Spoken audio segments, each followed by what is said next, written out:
Que a graça e a paz do Senhor Jesus seja com todos. Chegamos ao capítulo 26 do livro de Provérbios e os nossos destaques, portanto, continuam. Vamos destacar alguma coisa desse capítulo, a começar do versículo 1, que diz assim: como a neve no verão e como a chuva no tempo de colheita, assim a honra não convém ao tolo. Tolo é semelhante ao insensato.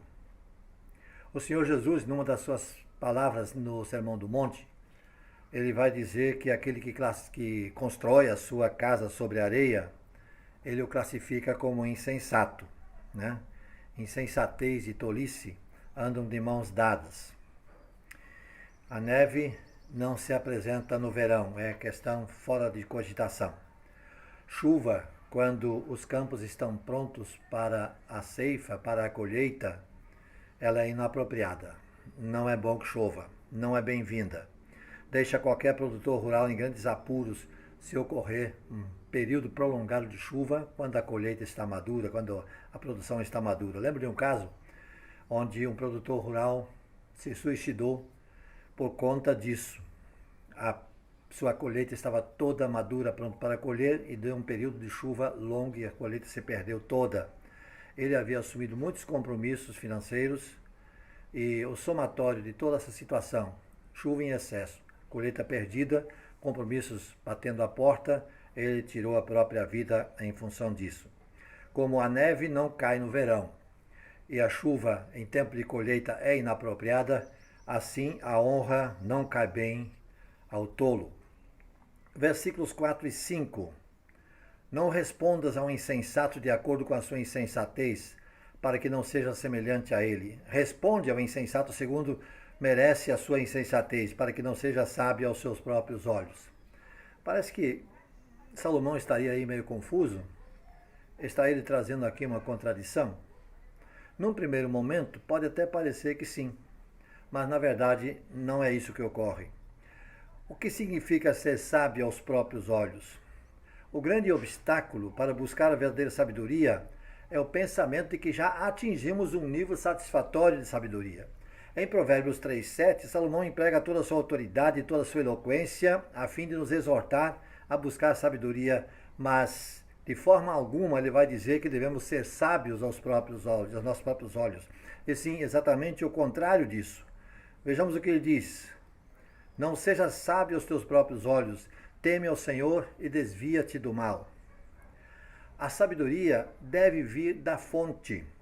O apóstolo Tiago nos aponta o caminho quando diz: se alguém de vocês tem falta de sabedoria, peça a Deus que a todos dá livremente, de boa vontade, e lhe será concedido. Tiago capítulo 1, versículo 5. Voltando ao texto de Provérbios 26, 4 e 5, podemos verificar que os dois versículos não se contradizem, e sim se complementam, um completa o outro. Há momentos, há casos, onde a melhor resposta é o silêncio. Já em outros momentos, em outros casos, se faz necessário dar uma resposta verbalizada à altura. Mas dizer o quê? Se não soubermos o que dizer, teremos que ir então rapidamente à fonte a qual o apóstolo Tiago nos aponta, o Pai Celestial. Nele está o celeiro da sabedoria. Toda a sabedoria está nele. E diga-se de passagem, a fonte é inesgotável. Louvado seja o Senhor. Versículo 25 diz: quando alguém te falar com voz mansa, desconfia, pois no seu coração há 7 pecados detestáveis.